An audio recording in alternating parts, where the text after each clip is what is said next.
Ladies and gentlemen, please welcome CEO Eiffage Construction, Michel Costoli, along with Head of Sustainable Development, Eiffage Construction, Valérie David. Ah oui, voilà. Maintenant, c'est Michel Costoli, PDG Eiffage Construction.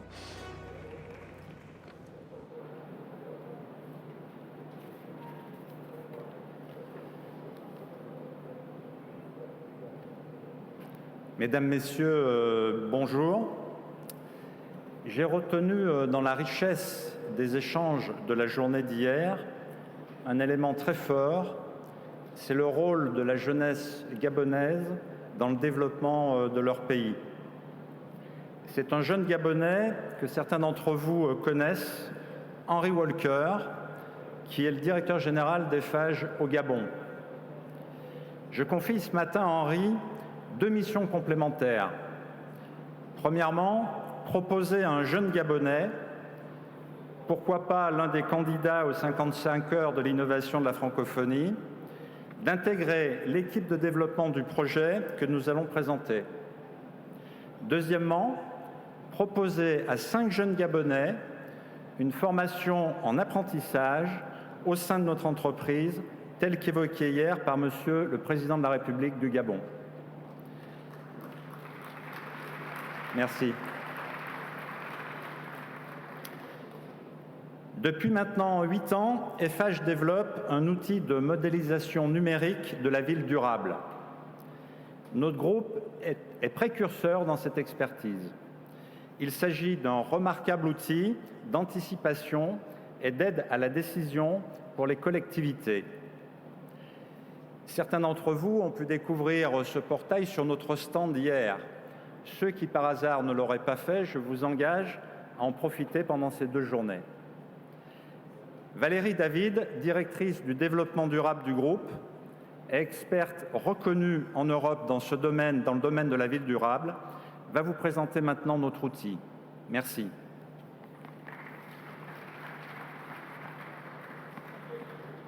Merci Michel. Madame la Ministre, Mesdames et Messieurs, le XXIe siècle sera le siècle des villes.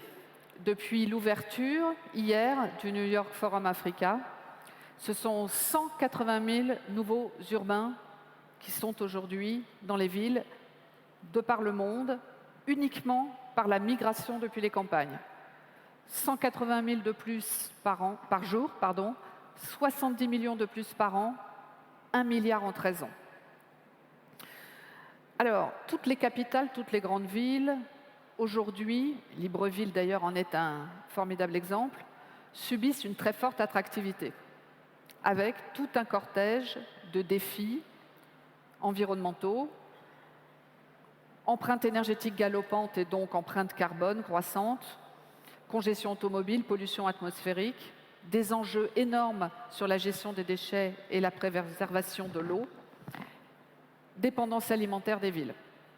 Alors l'outil que j'ai l'honneur de vous présenter aujourd'hui est un outil qui cherche à proposer et à valider le choix de solutions innovantes avant que les décisions de financement ne soient prises pour gagner du temps sans gâcher d'argent.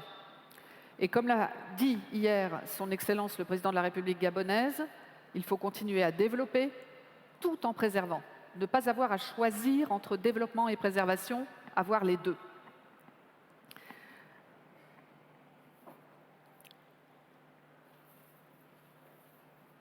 C'est exactement donc l'objectif de cet outil.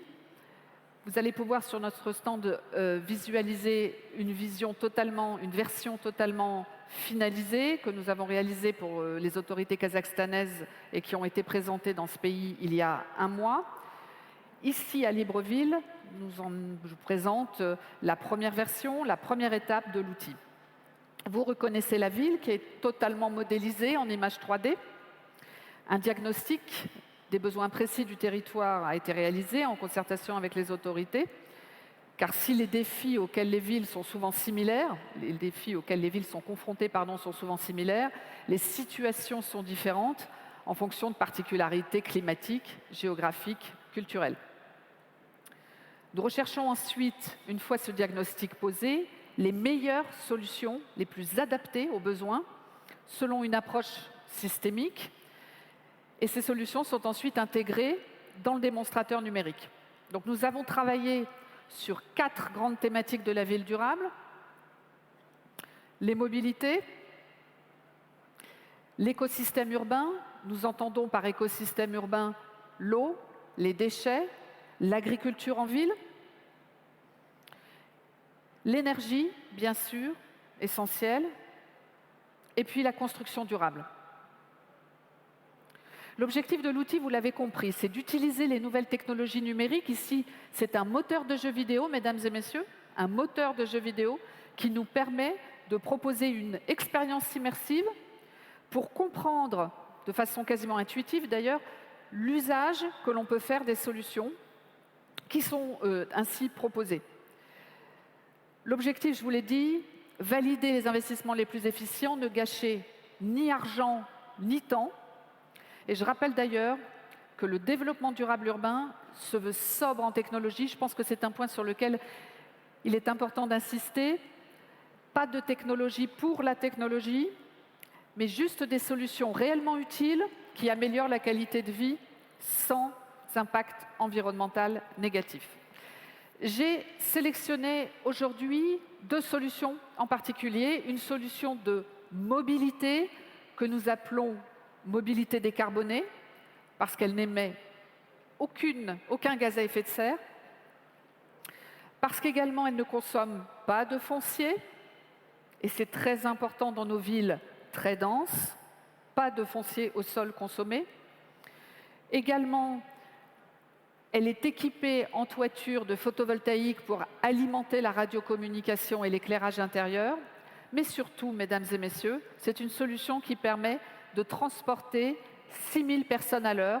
Vous avez bien entendu, 6000 personnes à l'heure, encore une fois, sans aucune émission de gaz à effet de serre.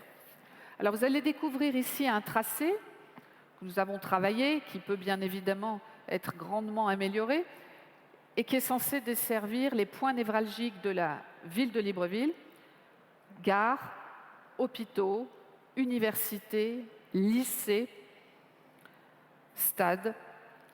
Ici, le boulevard Triomphal, vous reconnaissez la mairie de Libreville, le Sénat, l'Assemblée nationale. Cette solution, mesdames et messieurs, son grand intérêt, c'est qu'elle est économique, 3 à 6 fois moins chère qu'une solution d'infrastructure de transport classique au sol, et elle est écologique. Elle est déjà mise en œuvre dans des grandes villes.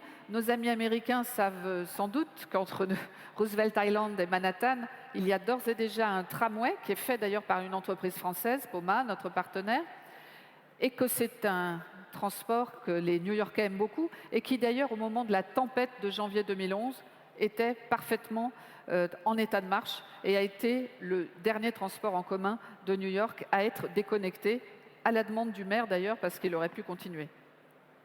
C'est un transport en commun qui a également été adopté par les villes de Shenzhen en Chine, de Nijni Novgorod en Russie, Le Caire en Égypte y réfléchit, Rio de Janeiro, les images que vous voyez là, Rio de Janeiro, Medellín, dans une situation de densité de la ville extrême où, sans exproprier personne, on peut desservir des quartiers et, j'insiste sur ce point, l'accès à la mobilité pour ces populations signifie une intégration économique et sociale accélérée.